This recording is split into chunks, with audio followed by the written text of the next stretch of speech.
Сегодня четверг, и, как всегда, в прямом эфире городского телевидения программа «Крупным планом». И я ее ведущая Лиана Кириллова. Здравствуйте. Сегодня 1 июня, Международный день защиты детей и день, когда наконец-то наступило долгожданное лето. В честь праздника сегодня в городе проходило очень множество различных мероприятий, и в большинстве из них участие принял депутат Государственной Думы Федерального собрания Российской Федерации Зариф Закирович Буйгускаров. И именно сегодня он гость нашей студии. Здравствуйте, Зариф Закирович. Здравствуйте. Мы работаем в прямом эфире. Вы можете звонить нам по телефону 5 14 95, либо по телефону 8 927 303 43 43 и задавать свои вопросы в течение ближайших 30 минут. Также у нас работают Viber и WhatsApp. Зариф Закирович, программа пребывания ваша сегодня в нашем городе была очень действительно обширная и насыщенная. И началась она со встречи со студентами Сибайского института БГУ. Вы уже не первый раз с ними встречаетесь. Вот расскажите, пожалуйста, что вы обсуждаете на этих встречах, как вообще они проходят? Здравствуйте, первоначально всем горожанам, сибайцам. Что касается института права Сибайского, здесь я уже с ними в течение года встречаюсь третий раз. Мне очень нравится к ним приезжать, потому что я считаю, что там студенты очень такие креативные, они интересны, задают кстати, очень много вопросов. Я же бываю не только здесь в институте, бываю и других, но здесь в Сибае мне очень нравится этим. И вопросы у них злободневные. Мне еще, что касается института, конечно, это институт очень значим для Зауралья, потому что для развития Зауралья, я сегодня об этом говорил, повторюсь, институт должен быть, потому что буквально очень много институтов у нас они ликвидированы, сокращены. Нефтекамский филиал БГУ, но Сибайский должен оставаться. И я, конечно, пока работаю, я буду всеми, то, что у меня есть средства, я думаю, что возможно, невозможно, буду бороться, чтобы институт остался. И, конечно, его поддерживать нужно. В этом отношении всегда мы поддерживали руководство республики и будем поддерживать. А вопросы, как я сказал, что были разные. Кстати, они недавно ездили в Государственную Думу Российской Федерации. В гостях, да. Они смотрели, как рождаются законы, как мы там работаем, как они сами говорят, это было очень интересно. Ну и вы активно взаимодействуете с Ассоциацией юристов, да, которая создана на базе института? Да, Ассоциация юристов. И институтом мы еще взаимодействуем, когда я работаю руководителем Федеральной службы приставов Республики Башкортостан. Мы проводили разные акции, проводили конкурсы научных работ. И что интересно, всегда наиболее активно участие принимали студенты именно Сибайского института. С тех пор мы с ними взаимодействуем. И у меня в службе очень много работает выпускников этих института данного, и они себя очень всегда хорошо зарекомендовали. Этим они отличаются от других. Ну, это не может не радовать. Кроме того, вы сегодня также провели встречу с партийным активом города, да, как представитель партии «Единая Россия». Что там вы обсуждали? Я сегодня отчитывался и перед студентом-преподавателем института, и перед активом города о проделанной мной работе. То есть, уже в качестве депутата за прошедший срок, да? Да, я в ноябре месяце уже встречался, отчитывался буквально за 2 месяца работы. Сейчас, учитывая, что прошло около 8 месяцев, я отчитывался, что мною сделано за этот период. И, конечно, мы обсуждали новые проекты партии «Единая Россия», как участие принимает город, какие средства выделяются. И сегодня мы осмотрели те объекты, которым предназначены этот деньги, целевые средства. Давайте об этом поговорим поподробнее. Да? Один из самых важных федеральных партийных проектов – это городская среда, программа. Что она из себя представляет, что предполагает, что у нас в городе в рамках этого уже сделано? Вы сегодня посетили ряд объектов. В этом году 4 новых проекта партии. Из них, вот, наверное, самый значимый, как вы правильно заметили, это городская среда, или наш двор его еще называют. По данному проекту городу Сибая выделяется 24,5 миллиона рублей для благоустройства территорий, дворовых территорий, для благоустройства парков, скверов. И сегодня мы осмотрели эти объекты, то есть мы были в парке отдыха имени Мажиди Гафури, мы осмотрели несколько вот скверов, она Юнус называется, мы осмотрели те дворы, где планируется асфальтирование, где планируются детские дворовые площадки. Конечно, это очень большой объем работы уже по проектной работе сделано. И я думаю, что вот ближе к осени, когда эта работа будет проведена, это будет, конечно, очень удобно, будут благодарны жители города Сибая, вот если все это будет сделано. Я не сомневаюсь, что это будет сделано, потому что сейчас вот я осмотрел, мы сегодня с главой города Сибая Хаитхамдовичем, и я осенью еще приеду, мы посмотрим вот итог этой работы. Я обращаю внимание, что это денежные средства поступают из федерального бюджета по проекту партии «Единая Россия». То есть это деньги федеральные, это дополнительные денежные средства. Там, конечно, есть и республиканский бюджет софинансирован, но там небольшая часть. А вы можете сказать, как надолго запланирован этот проект, потому что наверняка у нас в этом охватить сразу весь город невозможно, да, и остались там и дворы, внутриквартальные территории, которые не попали в этом году в действие программы. Вот жителям этих дворов что можно сказать? Ну, жителям надо быть еще участие и жителей тоже, потому что где наиболее активные жители, они собираются на сходы, то есть свои, то есть как бы видения, и, конечно, они предлагают администрации города. И эта программа будет продлеваться и на следующий год. Я думаю, что те дворы, где в этом году не попали, они попадут на следующий год, и поэтому им надо работать, предлагать свои предложения, как они хотят видеть двор. И, конечно, чтобы они тоже оказывали содействие и на дальнейшем виде содержали ту работу, которая уже сделана. Кстати, вот город Сибай, наверное, один из тех городов, где, помимо этих денег, делаются и самими. Вот сегодня мы смотрели место будущего парка. Вот город Сибай выиграл грант. Детский игровой парк. Да, это единственный, кстати, город в Российской Федерации, который выиграл. Это, конечно, большая работа была проделана по документации. Это, конечно, это надо ходить. И на 10 миллионов этот парк привезут, и его будут устанавливать. И что интересно, там будут даже те места, где можно будет там пеленать даже ребенка, то есть такие удобства будут. И там будет там пеленальные столы будут, да. То есть там будет сделан таким материалом, чтобы там, если ребенок упал, то чтобы он не получил какое-то телесное повреждение. То есть вот и плюс к этому, то есть такой парк тоже в Сибае это будет. Ну, я поясню для наших телезрителей, мы об этом, конечно, в нашем эфире уже говорили. Речь идет о детском игровом парке. Сибай стал победителем конкурса, объявленного фондом Натальи Водяновой «Обнаженные сердца». И дай бог, уже в этом году, к концу года уже, может быть, и парк уже запустится, но как минимум строительство уже должно начаться.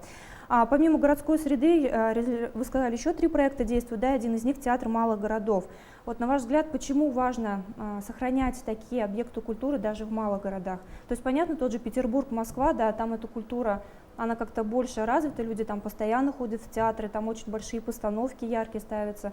Вот почему в малых городах это тоже необходимо? Знаете, проект по партии именно для малых городов, численность до 300 тысяч населения. Почему? Потому что даже вот вы назвали там Москва, Петербург, даже Уфа. То есть в таких городах или Казань, там, конечно, большое внимание уделяется театрам, то есть там, в принципе, они ничем не нуждаются. Но именно в малых городах, конечно, надо поддержать, чтобы люди тоже видели культуру, чтобы люди ходили в театры, чтобы они ни в чем не нуждались. С такой целью вот такой проект был запущен. По этому проекту у нас 6 театров Республики Башкортостан получают из федерального бюджета денежные средства. Из них 2 город Сибай, обращаю внимание, из 6 2 города Сибая. Это детский театр «Сулпан» и Башкирский драматический театр имени Арслана Мубарякова. Мы сегодня были в обоих театрах. Театр Мубарякова получит 5 миллионов 100 тысяч рублей денег, а театр «Сулпан» 3 миллиона 300 тысяч денег получит. Это денежные средства, они целевые, их можно будет использовать для приобретения, например, костюмов, для приобретения оборудования, для приобретения, то есть для постановки каких-то новых спектаклей. То есть даже не обязательно конкретно благоустройство и Нет. Да, это деньги целевые, то есть когда не только на эти цели может быть использованы, тоже не для ремонта, например, не для там зарплаты каких-то там своим работникам, именно вот на эти цели. И я считаю, вот они сегодня, мы посмотрели, что они будут приобретать, какое оборудование. И, в принципе, коллектив очень доволен, потому что они сегодня вот рассказывали, что они будут приобретать. То есть это оборудование, повторюсь, это костюмы, это укрепление материально-технической базы вот этих, то есть, Ну, я думаю, театров. в работе театров это, конечно, очень хорошее подспорье. Сергей Закирович, у нас стали поступать вопросы от телезрителей. Конечно, не все они, может быть, конкретно вам должны быть адресованы, но тем не менее озвучу. Марат Радикович интересуется, можно ли часы перевести? Многие регионы уже перевели, не успеваем работать днем. Часы это имеется по времени? Да. Но у нас же есть время перевода часов. То есть это, видимо, как законодательная инициатива от жителя города. Ну, знаете, мы подумаем, конечно, но я лично считаю, что, наверное, переводить пока необходимости нет, потому что вот перевод часов постоянно, она приводит к определенным, конечно, неудобствам для людей, потому что человек же привыкает к определенному ритму работы, к определенному уже времени, и когда переводит часы, все равно это определенный биологический ритм нарушается, говорят это медики, поэтому к этому надо быть очень осторожно относиться, потому что в свое время очень много переводили, потом все-таки это перестали делать. То есть это уже такая апробированная модель, проверенная временем. Да. Вагапова, С учетом мнения медиков. Да, что немаловажно. Вагапова Рина Ишбулатовна интересуется, она представляет, если я правильно понимаю, реабилитационный центр для детей-инвалидов. Посещаете ли вы детские дома и центры, когда приезжаете к нам? Посещаю, конечно. Вот буквально ведь недавно я посетил, это было 6 апреля, город Сибая. Это детский центр юго-западный называется. Да, Юго-Восточный межрайонный центр помощи семье и детям. Да, семье и детям, правильно, так называется она. И в свое время они ко мне обращались с письмом, с просьбой оказать помощь в ремонте своего помещения, именно вот фасада дома, потому что за это их там даже налагали штраф на директора. Я переговорил с депутатом городского совета Денисом Андреевичем Назаровым и решили, то есть, помочь им, и они сделали ремонт. Поэтому я там был, осмотрел ход проведения ремонтных работ, в принципе, они очень довольны. И там, кстати, и дети содержатся, участие принимают. Кроме того, там второй этаж занимает инвалиды престарелые, то есть я с ними пообщался. И, кстати, вот буквально недавно я выписал им газеты и второму этажу, и первому этажу, чтобы они как-то получали, какая-то была помощь. И, конечно, я посещаю и детские сады, потому что я хочу узнать, как на самом деле ситуация обстоит вот, у нас в регионе. Потому что если мы закон издаем, я же должен знать, что как ситуация вообще на земле, как вот вообще люди живут и какие условия у них содержания детей в детских садах. Я думаю, что период вашей деятельности еще будет много-много лет, дай бог, и успеете посетить и этот центр, да, представительница которого нам написала. Да. Вы сегодня также провели прием граждан. Я знаю, что было очень много обращений, да. Вот с какими вопросами к вам сибайцы обращаются, что их волнует? Сегодня народу было очень много, наверное, почти 30 человек. Еще наверняка не все, наверное, попали, потому что время приема-то тоже ограничено. Ну, в принципе, желающих я принял всех, то есть никому не было отказано. Знаете, вот что обратил внимание, то есть люди, такого агрессивно настроенных людей нет.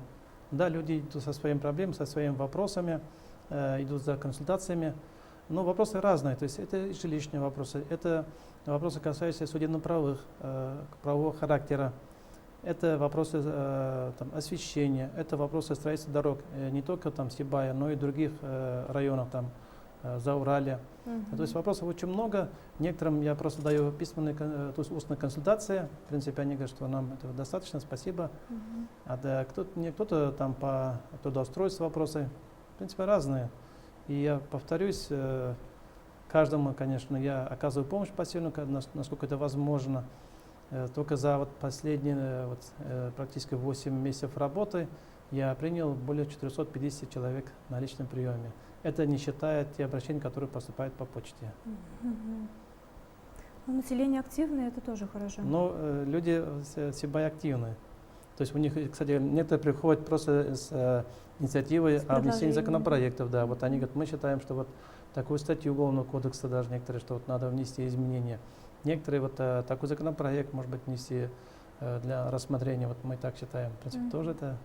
Кстати, в этом отношении я, может быть, повторюсь, очень активные студенты, и они тоже вот инициативу выходят на меня. Ну а насколько реально вот эти инициативы претворить в жизнь, как можно сказать? Знаете, это реально, вот даже я могу сказать, вот сколько законопроектов, которые я лично внес, и я являюсь автором, которые, в принципе, по инициативе именно людей в Заурале, в том числе Сибая, они были внесены.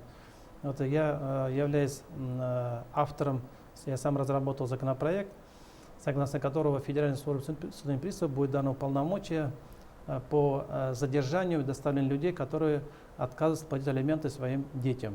То есть таких прав у них не было, и я считаю, что это должно быть. Сегодня они вынуждены направлять запросы в органы полиции, то есть они сами загружены. Это, конечно, отнимает много времени, за это время, то есть ребенок средства на свое содержание не получает.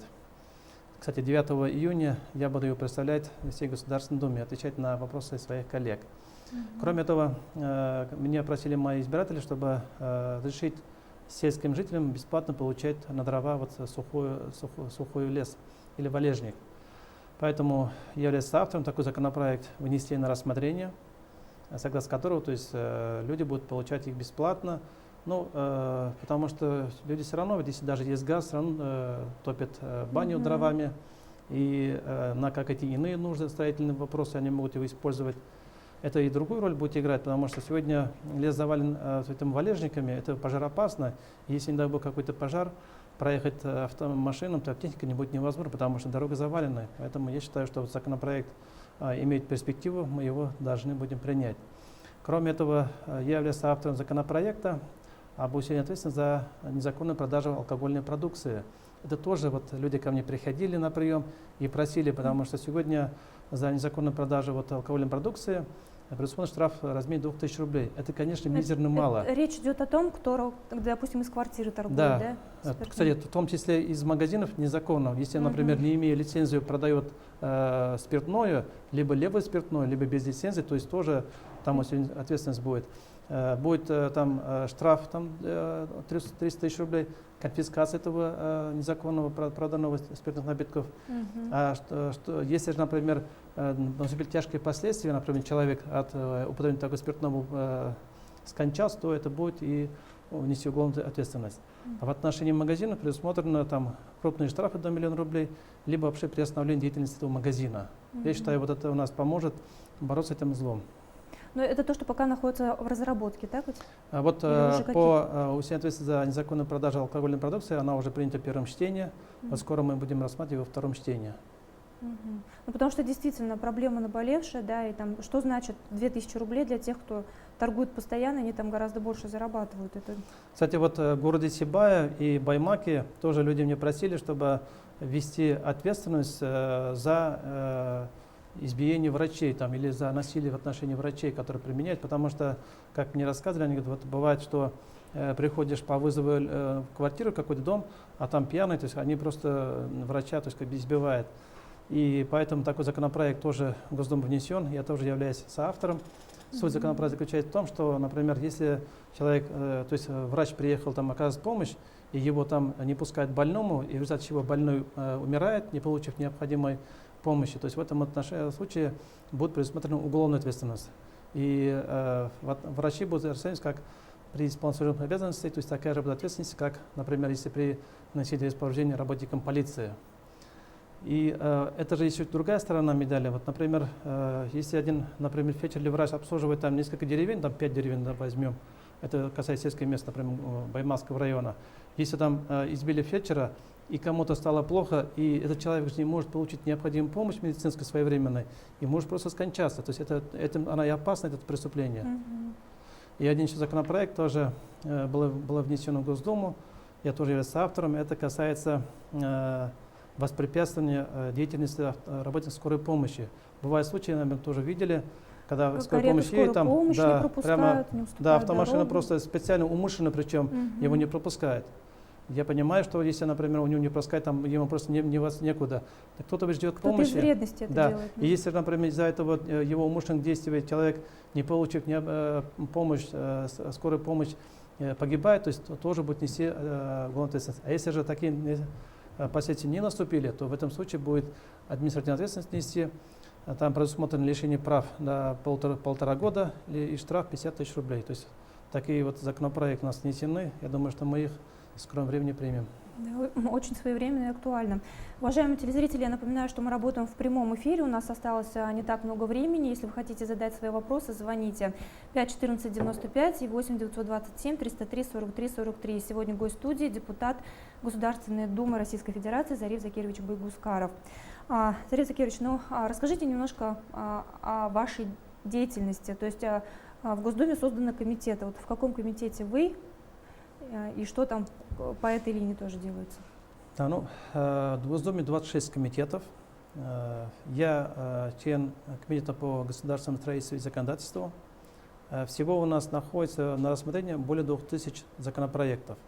Вот из них почти 600 это находится именно в нашем комитете. Поэтому можно сопоставить, то есть, как бы, ту нагрузку, которая приходится. У нас это основной комитет в Государственной Думе. И мне тоже часто приходится выступать перед всей Государственной Думой. Я уже, по-моему, 26 раз выступил перед всей Государственной Думой. И это, конечно, очень полезно. У меня на сегодня там 11 законопроектов находится лично у меня, которых я сам представляю, которых я отвечаю на вопросы перед постоянно своими коллегами. И этим она интересна. Я абсолютно не жалуюсь, потому что я сам нашел, то есть законопроект приходит, мы спорим, обсуждаем, делаем запросы. Кстати, есть у меня законопроекты, которые внесены Государственным собранием Курултаем Республики Башкортостан, я их тоже сам веду лично. Поэтому такая активная работа ведется.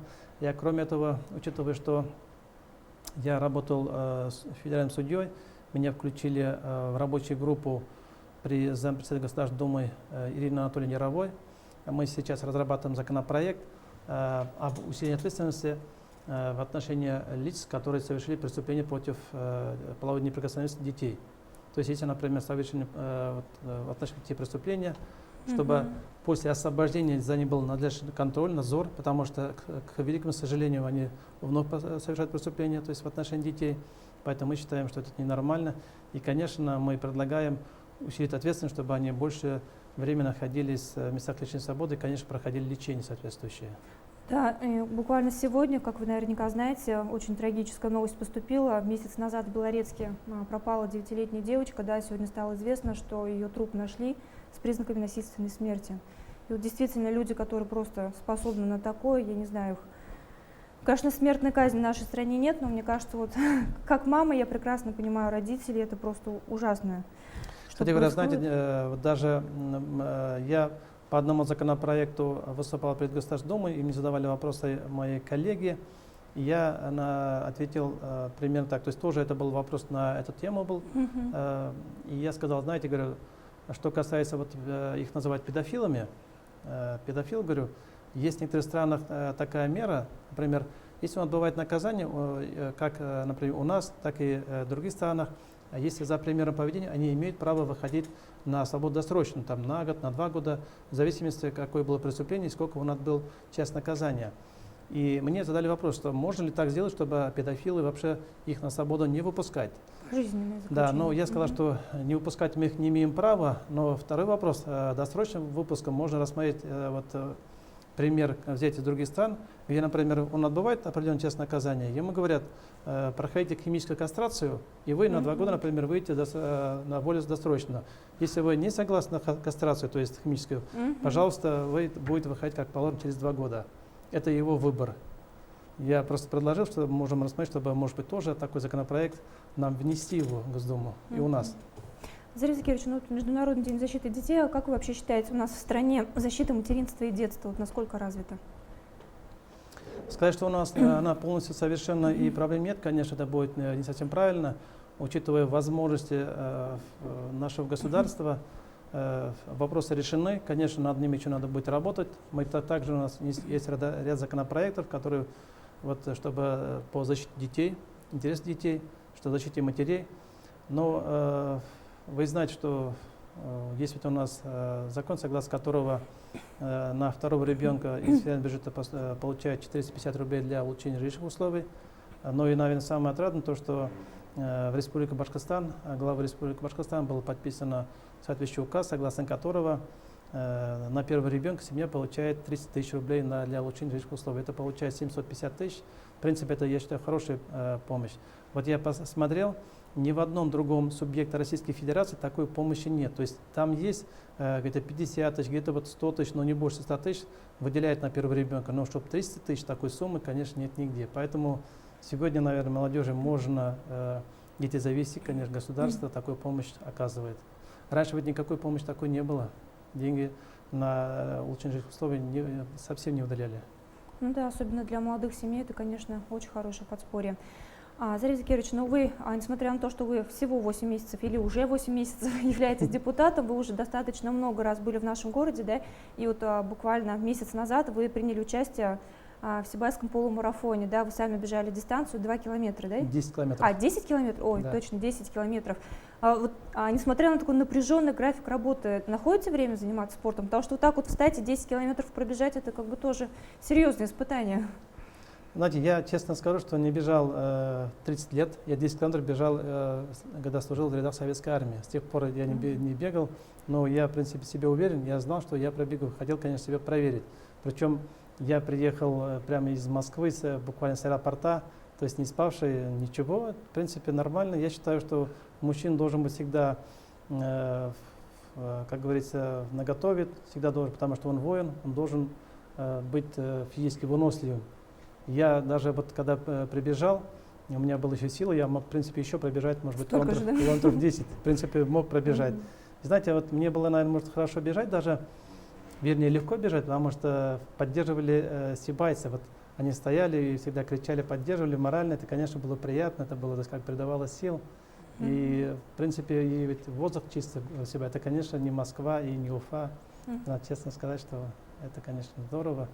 Вообще, вот я считаю, что кто может, надо заниматься спортом, особенно бегом, потому что бег ведь она чем, наверное, хороша, не требует каких-то финансовых вложений. Если, например, там заниматься, например, горными лыжами, это, конечно, надо покупать снаряжение, это надо туда ехать, надо оплачивать за подъемник. А здесь просто бежать, это и, конечно, бег вырабатывает выносливость, это, конечно, характер вырабатывает. Я поэтому после этого я начал бежать, кстати, бегать. Зарис Закирович, ну у нас осталось уже буквально пара минут, да даже меньше. Коротко, вот в социальных сетях вы сидите сам, ведете свои страницы, и могут ли к вам люди обращаться посредством социальных сетей? Ну, по социальным сетям я его сам веду. Конечно, к сожалению, я отвечать физически не могу. Я сначала пытался ответить, но просто вот я когда освобождаюсь уже ночью, буквально там отвечать на вопросы, конечно, сидеть, давать консультацию я не могу. Но, как я уже говорил, люди обращаются в письменном виде, то есть в большом количестве, я на них отвечаю, и вот я постоянно принимаю граждан, я принимаю и в Москве, и в Уфе, и вот по округу, то есть и в Сибае я уже который раз принимаю, то есть я со всеми общаюсь. Так что, в принципе, попасть на прием к вам не проблема, я думаю. Не проблема. Я, кстати говоря, обращаю внимание, что я никогда никому не отказывал. Вот сколько человек приходит, я столько всех принимаю. То есть, конечно, формально подойти, я могу сказать, что у меня время истекло, я не могу. Вот я до конца всегда сижу и всех принимаю. Что в Москве, что в Уфе, что здесь, в Сибае. Зарис Закирович, ну время у нас подошло к концу. Вот напоследок, может быть, пожелания вашим сибайцам, что бы вы хотели сказать? Ну, уважаемые сибайцы, сегодня такой, я считаю, у нас светлый праздник. Это Международный день защиты детей. Поэтому я всем желаю здоровья, успехов, чтобы наши дети росли здоровыми, сильными, грамотными. То, что зависит от нас, от депутатов, конечно, мы будем стараться, чтобы издать такие законы, чтобы они защищали интересы наших детей. Но этот праздник должен быть не только днем веселья детей, чтобы они пели, отдыхали, играли, но и обратить внимание, что и у них есть права, и, конечно, права должны быть защищены. Мы должны делать все для того, чтобы они у нас росли здоровыми, и, конечно, чтобы у них была жизнь лучше, чем у нас. Всех с праздником! Большое спасибо за беседу. Я хочу сказать нашим телезрителям, что заканчивается наш прямой эфир. Это последний прямой эфир в этом сезоне. Мы уходим на летний перерыв. И до встречи в сентябре. Всего доброго, с праздником и до свидания. Спасибо. До свидания.